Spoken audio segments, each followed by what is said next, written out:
Congrats, Coach. I know that one probably has to feel good against a team like the Warriors. For BI, obviously his best performance since coming back. What do you think got him going so well? You could tell from the start of the game that he was playing at a different pace. He was aggressive.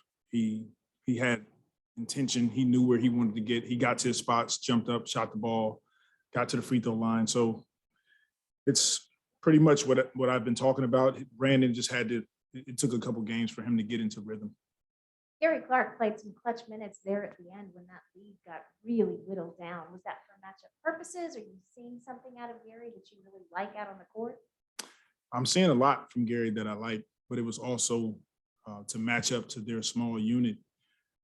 They do a really good job of cutting, driving, kicking, and we needed guys in there that could switch screens and get out and contest shots. And Gary came in and gave us a huge lift, especially late in the game. Yeah, I'm going to piggyback on that with Gary Clark and what he has done on a day in and day out basis, Coach, to warrant the opportunities and taking advantage of those opportunities. Yes, he is. He's just sound. He doesn't hurt you, and he goes out. He guards multiple positions. He's high IQ on the basketball floor, and he can shoot the ball. All things that we need. It's a game, Coach. There's a lot of body blows. I mean, it's just, one of those defensive struggles. But again, when you're in a situation like that and the shots aren't going, just how important is it to keep playing defense and give yourself a chance to win a game? It's extremely important. The Warriors are a great defensive team, no matter who they put on the floor.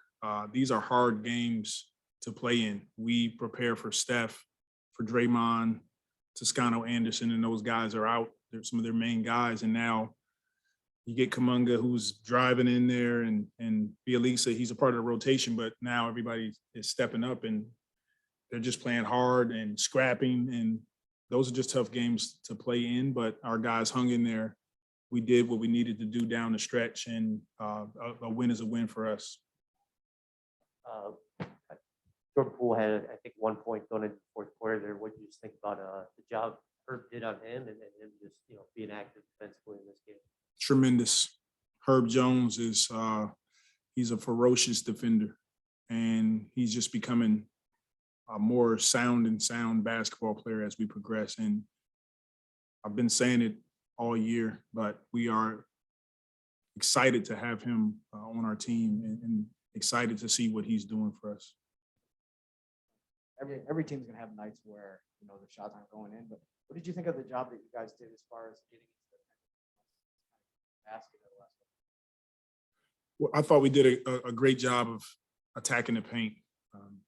They don't have a ton of rim protection. They're a great defensive team, but you take Draymond off the floor and he's orchestrating things and moving the chess pieces on the defensive end. We felt like we could get to the paint, but they're still one of the best teams in the league. And, they had some guys out, but we just went in and scrapped and did what we need to do to win the game. And they threw a couple funky defensive looks at BI. They threw some zone out there, some box. How do you think he handled that, knowing what he needed to do, especially when you don't get as much offense from Devontae and JV tonight? I thought he was great. He came to the bench a couple times and had some recommendations based on how they would guard him. And he just said, hey, use me as a screener. They're hugged up on me. I can get guys open. We can get open looks, which we did, and he did. I thought he just was sound all together tonight. He rebounded the ball well. He had 6 assists, got to the free throw line, and he was efficient. All things that Brandon was doing even before he got injured. How important is it for your number one scorer to be able to have that relationship with the coach to come over and say, hey, we need to do this, we need to move pieces around like that? How much has that developed over the season, and how important is that as you guys progress? It's extremely important. Those guys are on the floor playing, and they have ownership in that. And it's my responsibility is if they see something, if they like something, then we need to give that a look. And that's the relationship that is continuing to grow with me and our guys. Let's go to Zoom. Hey, Coach, congratulations on that victory against Golden State.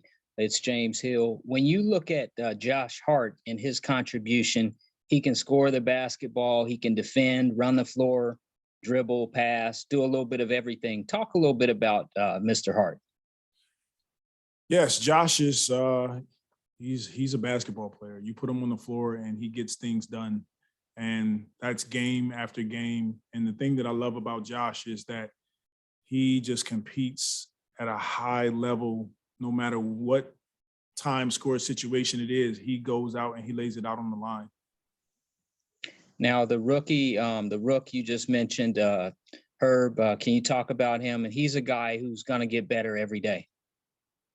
Yes, Herb has been great. And, you know, speaking to Josh, Herb is learning a lot from Josh. He talked about it in one of his interviews, how he's learning where to be on defense, his positioning, and then attacking early in offense. And I think it's helped him. But both of those guys on the floor, they can guard multiple positions. They're tough. They're competitors. And they allow Brandon, Jonas, and Devontae to do more scoring and not carry the defensive load. Coach, in closing, with BI, looks like he would be a great all-star.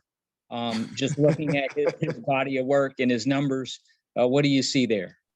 Oh, he's definitely an all-star, no doubt about it. And, you know, he's putting up all-star numbers. And we just want to continue to put him in situations where he can be successful, our team can be successful. And Brandon is one of the best players in the NBA, in my opinion. Congratulations on that victory. Thank you. Thanks. Hey, Willie, it's Andrew from ESPN. More to Brandon and seeing the box and ones tonight. What does it say about him as a player that, you know, teams are throwing box and ones at him, you know, in the course of NBA games right now? Well, I joked around with Mike Brown and he's going to throw the kitchen sink at us, which he tried to running their defense. But Brandon is going to demand those type of looks defensively, boxing one, triangling two, whatever it is. They're going to try to take the ball out of his hands and try to force other guys to beat us.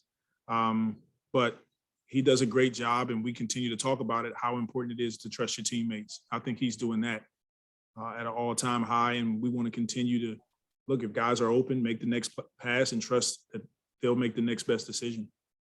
And then, it's a weird stat, but in your 3 lowest first quarters this year, you guys have actually come back to win the game. I think it was Dallas, the Clippers, and then now this one. What does it say about your team where you can, I guess, keep them composed and eventually get things going even when you come off to some slow starts? This is a resilient group, and they've been doing it all season. I mean, we started the year, I think, 1-11. So more importantly, having them understand that, look, we're going to go through some adversity. We're going to hit some bumps in the road, but we're going to stay together, and we're going to keep grinding, put our heads down and keep working. And there's no difference when we get down in the first quarter. We just stay together, we stay poised, and we go out and execute. Thank you, Coach. Thank you.